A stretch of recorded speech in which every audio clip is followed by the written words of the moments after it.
오늘 본문인 창세기 10장에서는 갑자기 족보가 등장하게 됩니다. 이 앞에서는 함의 저주 이야기, 또 뒤에서는 이 바벨탑 심판 사건이 이어지는데, 또 그 사이에서 이 10장에서는 이 민족의 이름들이 줄줄이 나오는 것을 우리가 오늘 볼 수 있습니다. 더군다나 이 족보는 이 앞에 나온 창세기 5장이나 또 11장에 나오는 족보와는 전혀 구조가 다른 것을 우리가 볼 수 있습니다. 보통은 누가 누구를 낳고 또 몇 세에 죽었더라 이런 식으로 이어지지만 여기서는 누구의 자손은 어느 땅에서 살고 또 어떠한 족속을 이루었다고 설명하는 것을 볼 수 있습니다. 마치 어떤 고대 역사책을 펼쳐놓은 것 같은 그러한 장면입니다. 그래서 이 많은 사람들이 이 본문을 그냥 어떠한 이름 나열 정도로 생각하고 넘어갈 때가 많이 있습니다. 하지만 이 성경은 결코 의미 없이 기록되지 않았습니다. 하나님은 이 족보를 통해서 이 인류의 역사가 하나님의 손에 달려 있는 것, 그리고 구원의 줄기를 조용히 이어가고 계신다는 것을 우리에게 보여주십니다. 오늘 이 족보 속에 담긴 하나님의 주권과 우리 구속사의 흐름을 함께 살펴보기 원합니다. 우리 1절 다시 함께 읽겠습니다. 노아의 아들 셈과 함과 야벳의 족보는 이러하니라. 홍수 후에 그들이 아들들을 낳았으니. 앞에서 말씀드린 것처럼 우리가 이렇게 족보가 나오게 되면은 이 건너뛰고 싶은 그런 마음이 들 때가 많이 있습니다.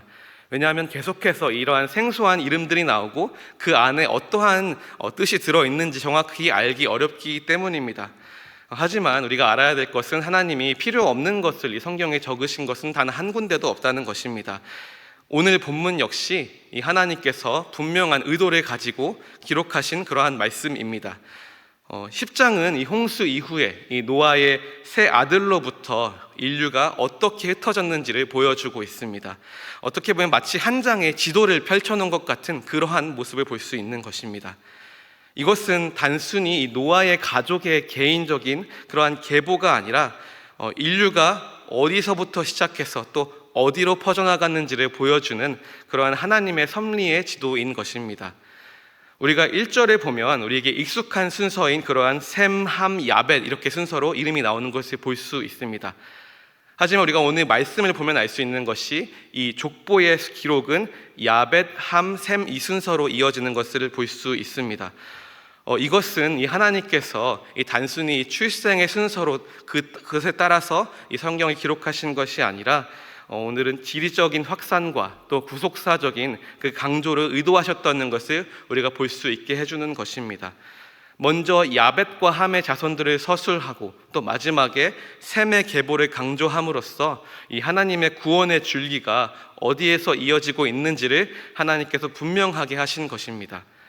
따라서 이 1절은 단지 족보의 시작을 알리는 그러한 구절이 아니라 하나님께서 인류의 역사를 새롭게 출발시키셨다는 그러한 선언인 것입니다.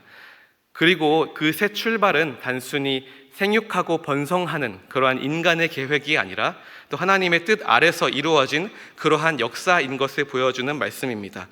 우리 2절부터 5절까지 함께 읽겠습니다. 야벳의 아들은 고멜과 마곡과 마대와 야완과 두발과 메섹과 디라스요. 고멜의 아들은 아스그나스와 리밧과 도갈마요. 야완의 아들은 엘리사와 달시스와 기띔과 도다님이라.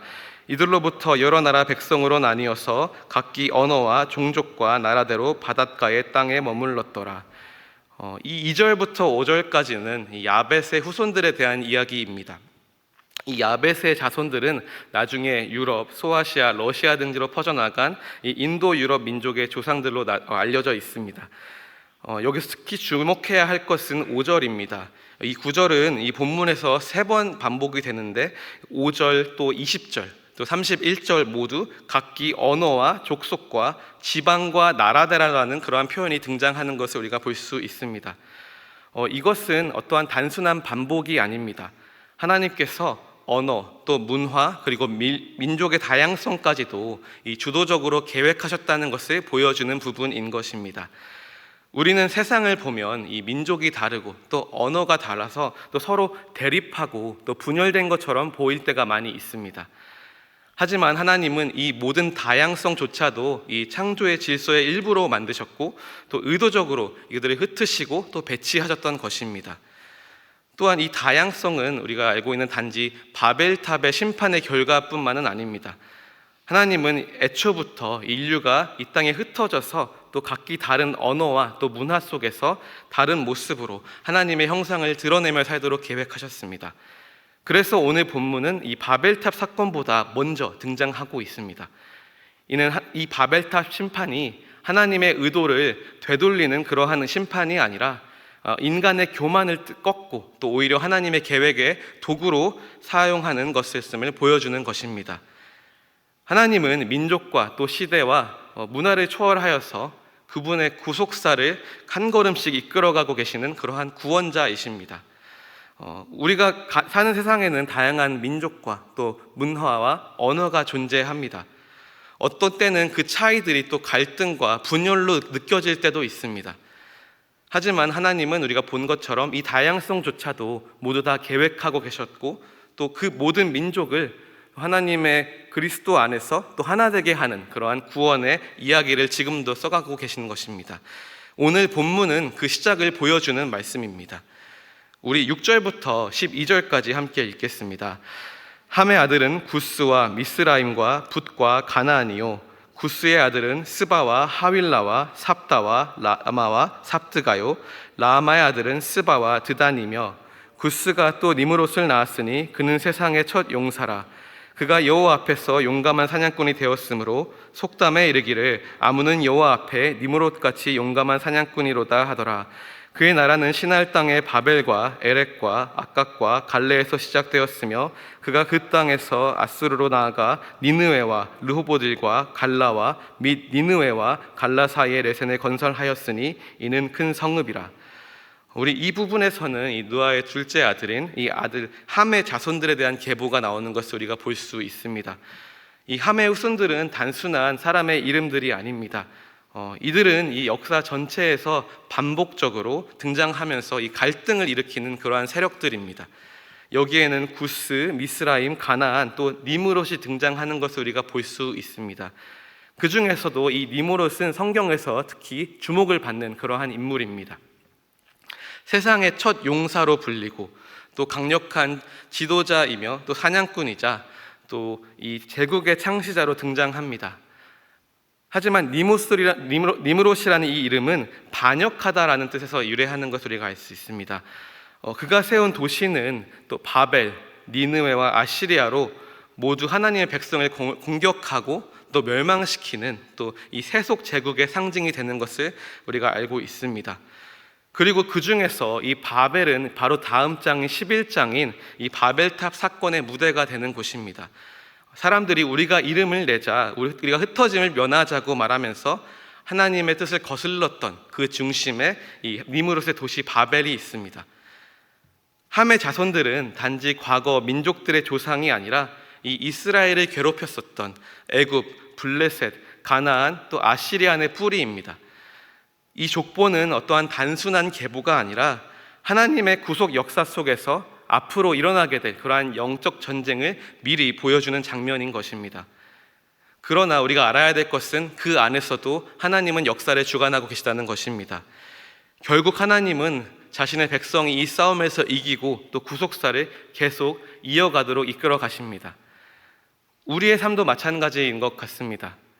세상은 니므롯처럼 강하고 또 화려하고 높아 보이는 사람, 이러한 또 화려한 문명과 성공을 부러워할 때가 많이 있습니다. 하지만 우리가 알아야 할 것은 이 하나님 없는 번영은 오래 가지 못한다는 것입니다. 겉으로는 대단해 보일지 몰라도 이 하나님 없이 세워진 이러한 성공은 결국은 무너지게 돼 있다는 것입니다. 하나님은 인간의 교만과 또 반역을 꺾으시기 위하여서 꺾으시고 또 그 안에서도 하나님의 뜻을 끝까지 이루어 가시는 그러한 분이십니다.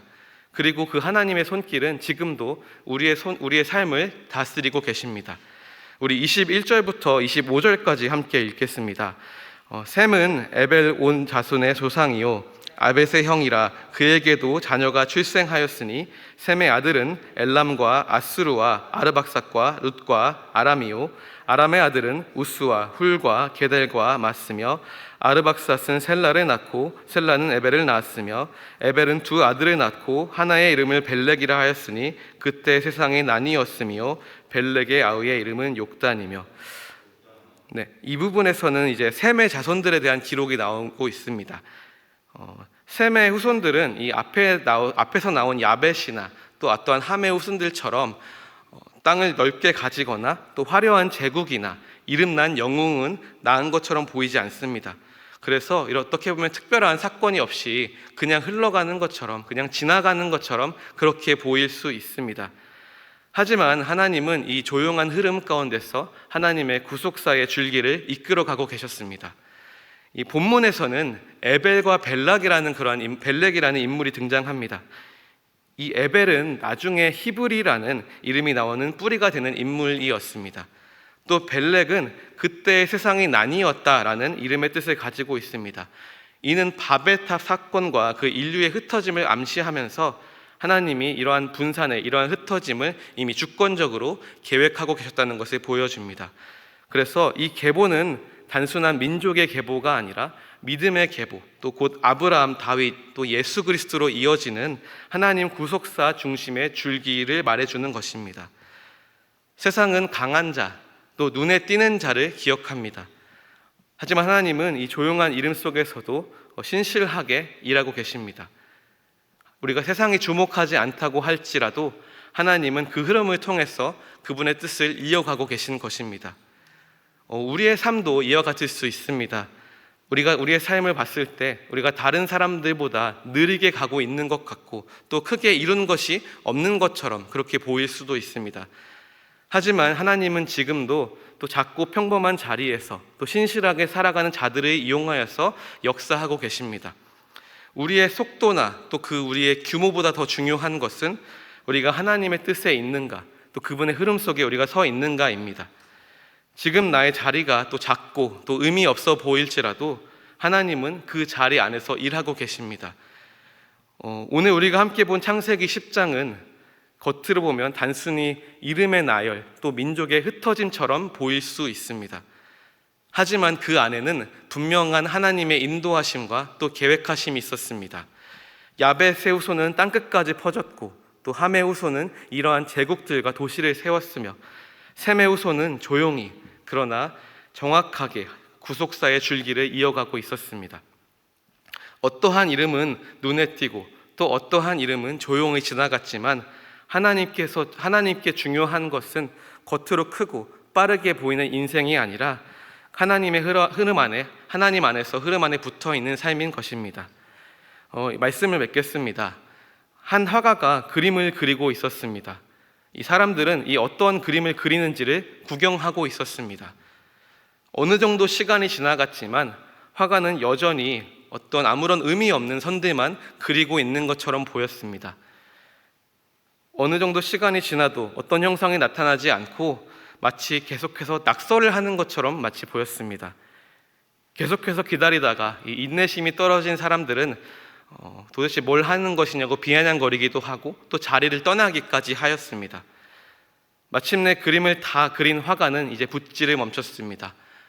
하지만 여전히 어떠한 형상은 보이지 않았습니다. 그런데 이 마지막 순간에 화가는 그림의 위아래를 뒤집었습니다. 그러자 선명한 사람의 얼굴이 나타났습니다. 이 화가는 거꾸로 그림을 그리는 특별한 재능이 있던 사람이었습니다. 사람들은 그제서야 놀라면서 박수를 보냈습니다. 이 처음에는 무의미해 보였던 이러한 선들이 이 작가의 의도를 가지고 그려진 선들이었던 것입니다. 사람들은 보면서 도대체 저 선에 무슨 의미가 있지 하고 궁금해했지만 이 작가는 처음에 그릴 때부터 이 선 하나하나에 의미를 두고 있었던 것입니다. 우리의 삶도 이와 같은 것 같습니다. 지금 우리가 겪는 일들이 이해가 되지 않고 또 이러한 일들이 우리 삶 가운데 꼭 일어나야 하는가라는 의문이 들 때가 많이 있습니다. 하지만 우리 삶 속에서 그려지고 있는 이 모든 선들은 하나님의 뜻에 따라서 또 하나님의 필요에 따라서 그려지고 있는 그림인 줄을 믿습니다. 우리가 지금은 알 수 없지만 이 하나님께서 그림을 완성하시는 그날이 올 때에 우리는 그 하나님의 선하심과 또 하나님의 모든 것을 주관하시는 그분께 감사와 영광을 돌릴 수 있을 줄 믿습니다. 우리가 가장 좋은 것을 예비하시는 우리의 주님을 신뢰하면서 오늘도 그분을 따라서 믿음으로 나아가는 저와 여러분들 되시기를 주님의 이름으로 축원합니다.